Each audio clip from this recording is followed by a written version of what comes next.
everybody. Thank you for joining me today. My name is Olivarria, and I am a scholarship coach. I help people find and apply for scholarships and afford college. And today we are going to start with our topic, which is the best way to avoid writer's block when writing scholarship essays. And today's quote is by a writer, H. Jackson Brown Jr., who says, "Don't waste time waiting for inspiration. Begin an inspiration will find you." And that is certainly true, because if you wait for inspiration, you never know when it's going to happen or where you're going to find it. But if you start the process and you begin, then you're likely to find inspiration and you can use it, or you would think, that's inspiring. How can I use it in my process and in my journey of what I'm doing?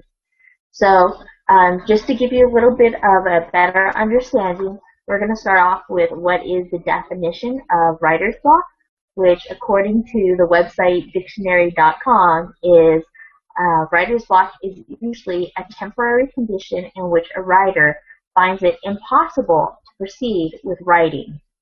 And a lot of times what happens is when we start writing, we tend to come into three different obstacles that are common for most people, which is one, we're overwhelmed, and so we never actually get started, or we don't know how to start. We tend to think that writings happen in a logical order because we read in a logical order. And what I mean is when we read the title first, so we think we have to write the title first. We read the opening statement, which grabs our attention, so we think we have to get a wonderful, awesome, amazing opening sentence that grabs the scholarship judge's attention, and then we think we have to write it and then come to a powerful conclusion. And oftentimes that's not how great writings come about, especially for the title. The title usually comes somewhere throughout the writing process or towards the end of the writing process. So the writing process doesn't happen in the same order in which we experience the writing as a reader or someone enjoying it. And the biggest one too, I find, is that a lot of people expect perfection rather than progress. And if you're always expecting perfection the first time, anytime you write anything, you're not going to get going. You're not going to get started. It's not realistic. Great movies, plays, presidential speeches, great scholarship essays, they don't just come out. They take revision. They take time to revise. And a lot of it has to do with your ideas and providing clarity. So today, that's why we are here to talk about how you get unstuck and what do you do when you are writing scholarship essays and you also come into a problem that is also known as writer's block. So I created a little block because it doesn't matter which way you turn it, like a dice, you're still going to be blocked. Anyway, I find that comical. I hope you do too. So one of the things that we do when we go through the writing process is that you want to have your ideas flow into like a funnel and capture everything on paper. And a lot of times people get stuck because when they write, they want it to be perfect. They want everything to flow. And the first thing you have to do is identify what ideas do you want to communicate. So that's why I have this handy dandy little funnel, is because you want to capture all your ideas that are coming in, and then you want to put them down onto this paper into these bullet points. So these are bullet points, and I'm not sure if you can see it, but in green writing it says ideas. Each bullet point is its own idea. And this is a great way to actually know what you're going to want to write about, because you don't have to worry about what am I going to write about, you already know. And the great thing about that is it helps you move along in the writing process, because eventually what will happen is you will take those ideas that you have over here, and then you can rearrange the bullet points, and then you'll have a rough draft. And that's important because a lot of times when we start writing, we think of everything having to flow, and then we get it the way we like it, and we run into these problems of, well, wait, I forgot to include this, or I forgot to include that. And so a lot of times the advice people are given about writer's block is just write, and eventually something will come out. The challenge I have with that is that means you have to spend a lot of time proofreading and taking things out when you're just writing blah, blah, blah, blah, blah to get yourself started. So rather than writing and hoping and waiting for the inspiration to come, I would much rather have you put out bullet points about something that you're going to eventually need to elaborate on. And so a lot of times it means answering the question directly depending upon what the question is. So for this video, I thought about, okay, well, what would happen if I was going to write an essay about this new direction I'm going as far as helping people get scholarships and education. Why is education important to me? And I broke it down into two levels.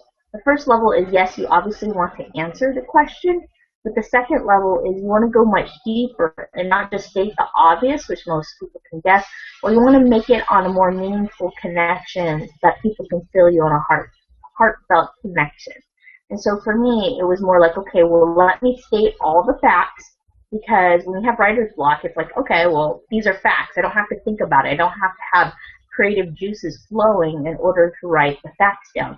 Let me write the facts. I can reorganize the facts. And then the second level is let me put meaning into those facts. And so what I did is I thought about, okay, well, if I was going to answer the question about my next field, the next field that I'm engaging in as far as helping people with education, and the scholarship essay question was, why are you interested in this field that you've chosen? For me, my bullet points would be talking about education is important. Statistically, people with higher education tend to make more money than those without college degrees.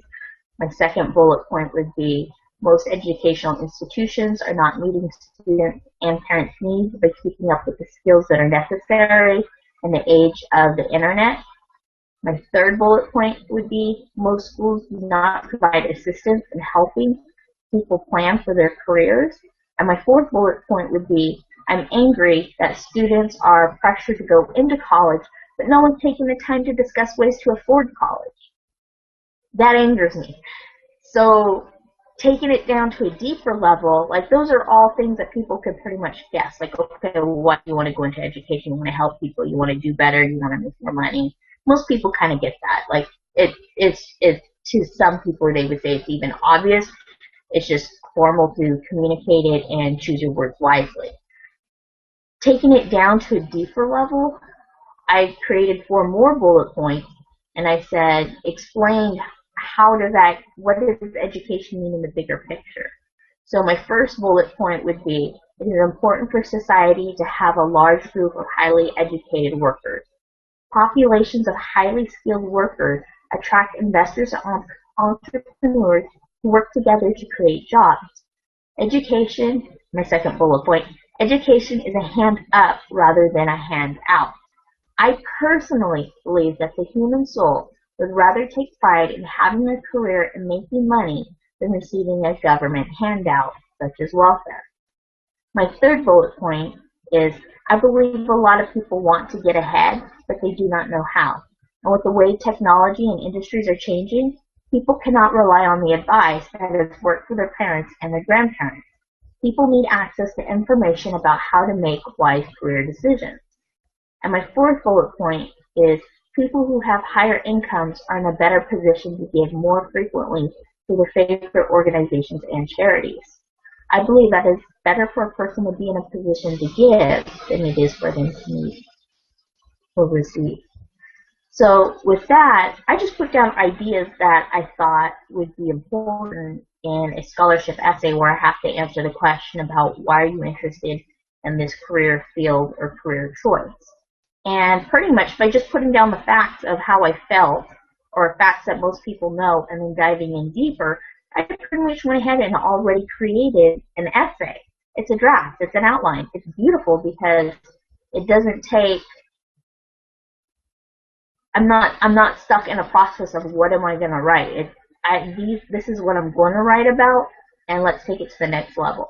So I know some people are visual, so I'm going to go ahead and do a quick screen share. With that, now you just need to take it to the next level of refining it, and that is eventually how you take a rough draft and you go forward into the process of writing scholarship essays. So I hope you found this helpful. I will go ahead and create another video so that you can see how I would take a scholarship question and answer it and go through the process of writing. So thank you for joining me, and I will look forward to seeing you next time.